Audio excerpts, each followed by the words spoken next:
hope you guys enjoyed your new year. I hope you guys enjoyed your holiday, enjoyed your break. But I hope you guys didn't celebrate a little bit too much, and I hope you guys were actually thinking about what you guys have planned for this upcoming year. Just a little recap on mine. I had such an amazing time. I spent the rest of the week, the last week of the year, I spent it in the presence of God. I spent it worshiping. We had a 3 days revival at my church, and I'm telling you, it was amazing. We had healing, we had prophecy, it was amazing. The presence of God was there. It was so tangible. I really wish you guys could have joined me, but hey, it's over, and I know there will be more coming. And so I want to get right into just, how I got here, how I got to this point in life. And I mentioned it on one of my comments before that I owe it all to my good friend Marley. She was actually the one who introduced me to Christ, and I'll never forget that day. Marley, I remember in high school, we used to always crack on Marley because Marley was always in church.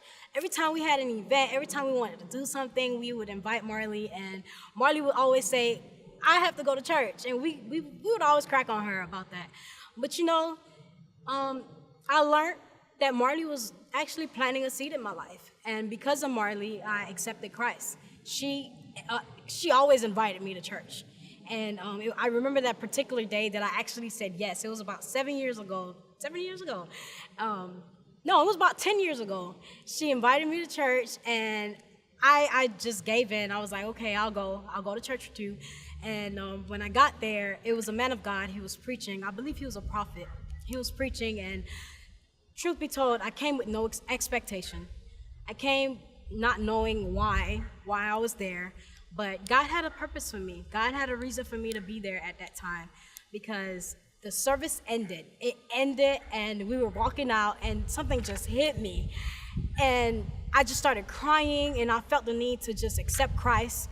And she walked me back in there, and the man of God, he was still in the service. He was still in the sanctuary, and he laid hands on me, and he told me that he prophesied upon my life and said that I would be preaching the gospel, that I would be going everywhere telling people about Jesus Christ. And at that time, I knew nothing about prophecy. I knew nothing about, going around preaching the gospel. It wasn't in my mind. It never crossed my mind to ever even do anything like this. But truth be told, he prophesied over my life, and 10 years today, here I am trying to share the gospel with you and trying to encourage you and edify you and speak the word of God over your life. So I bless God for Marley. I bless God for who she is. I bless God that she connected me to Christ, because if it wasn't for her, I wouldn't be here today. I would not be the woman that I am today if she hadn't introduced me to Christ. So if someone introduced you to Christ, you should always give God the glory, give God the praise for that, because they pulled you out of something dark. They pulled you out of the dark. A lot of people like to say, things happen by coincidence or by mistake, but I like to think it differently. I like to say that, nothing happens by mistake or by coincidence. Or like my spiritual father always say, it must be a God incident, because God does things with a purpose, with an intent.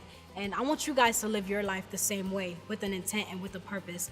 Don't just go to work just to go to work, or go to school just to go to school, or, don't do things just to do it. But this year, I challenge you to do things with an intent. If you're going to school, know why you're going to school. If you're going to work, know why you're going to work.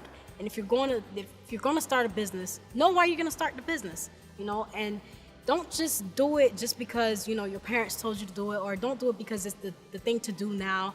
But I encourage you, I challenge you to find your true purpose. Know why you were created. Because my Bible says that we're all given a talent. We're all given a measure of a talent. We're all given a talent. We're all given something special. We all have something special inside of us that can bless someone, that can edify someone, that can lift us up. And I encourage you this year to find that thing, that special thing that you have inside of you, and make it your passion, make it your desire. Discover it and release it onto the world. And I guarantee you, your life will never be the same again. Thanks for watching What's Up with Gail. I'll see you guys next week, Monday at 12 p.m. Don't forget to like my Facebook page, comment, and share this video with anybody that you know that is in need of encouragement.